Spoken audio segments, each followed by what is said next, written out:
mariborski fakulteti, ki je relativno mlada fakulteta, smo nekoliko v prednosti, ker smo lahko krojili program in module poučevanja po najbolj sodobnih metodah, ki smo jih povzeli od drugod po svetu oziroma po Evropi.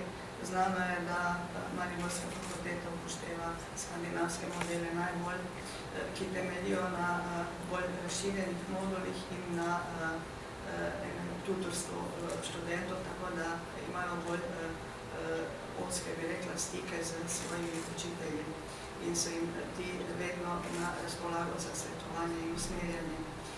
Glede bolečine in pouka o bolečini smo tudi kar takoj po organizaciji fakultete imeli pri študentih drugega letnika en interaktivni tečaj o bolečini, ki je naše Slovensko združenje za zdravljenje bolečine organiziralo in so študentje bili navdušeni z takim interaktivnim učenjem in praktično možnosti svojega sodelovanja v prepoznavanju teh problemov, ki so povezani z prepoznavanjem, oceno in zdravljenjem bolečine.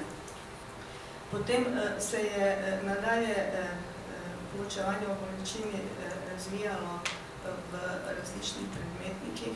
Tu bi rada omenila tudi glede te študije evropske. Evropska študija je narejena po evidentiranju natančno opredeljenih ur po zdravljenju bolečine. Torej, to, kar naši študenti dobivajo, ne dvomno dosti. Učijo se o bolečini, vendar je ta pouk razpršen, ne popoln po različnih predmetnikih in ne obsega tisto, kar bi študent mogel dobiti v celoti. In to je tisto, ko ste tudi moje obe govornici že spoznali, da je potrebno eno celostno učenje o bolečini, ki mora biti s strani različnih strokovnjakov, ker bolečina je dejansko za interdisciplinarno zdravljenje.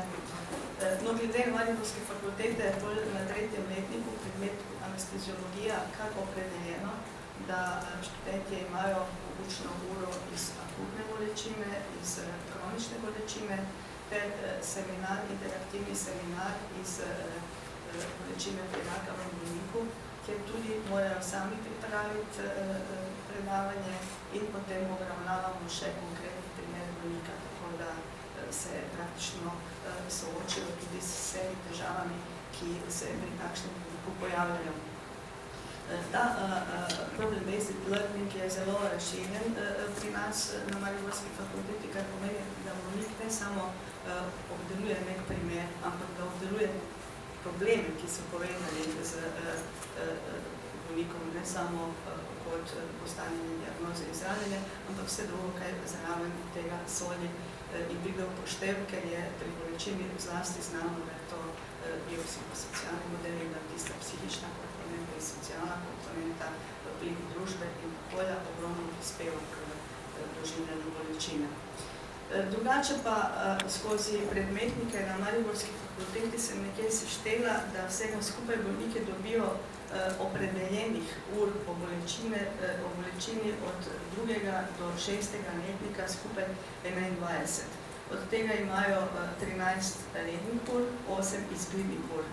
Od vsega skupaj je v okviru predavanj, torej učnih ur ex cathedra nekje 55%, 15% sodi na seminarje in 30% na praktično delo.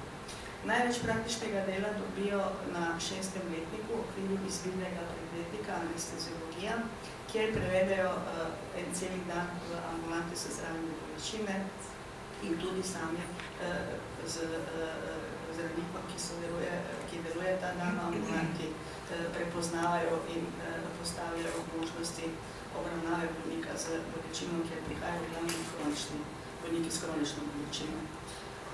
Tako da nekako lahko rečem, da se v tej mariborski fakulteti, ki je novejša, tudi bolj opredeli po urah pouk bolečine, vendar je tudi razdoljene recimo kot pri fiziologiji na bolečino in glavo, kar obsega fiziologijo in določeno bolečinsko stanje.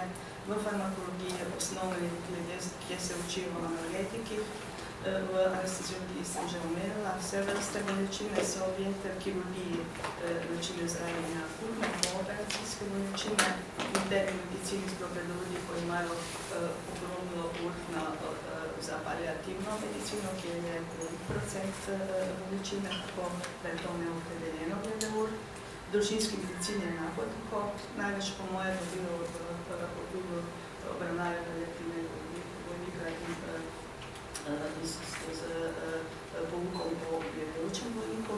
Potem v nevrologiji imajo glavo bolj nevralgijo opredeljeno, v nevrokirurgiji bolečinski sindrom in poškodba perifernega živčevja, v klinični farmakologiji farmakoterapijo bolečine, v urgentni medicini imajo zopet akutno bolečino, v onkologiji imajo bolečino v paliativni medicini in dodatno v družinski medicini zopet paliativno medicino.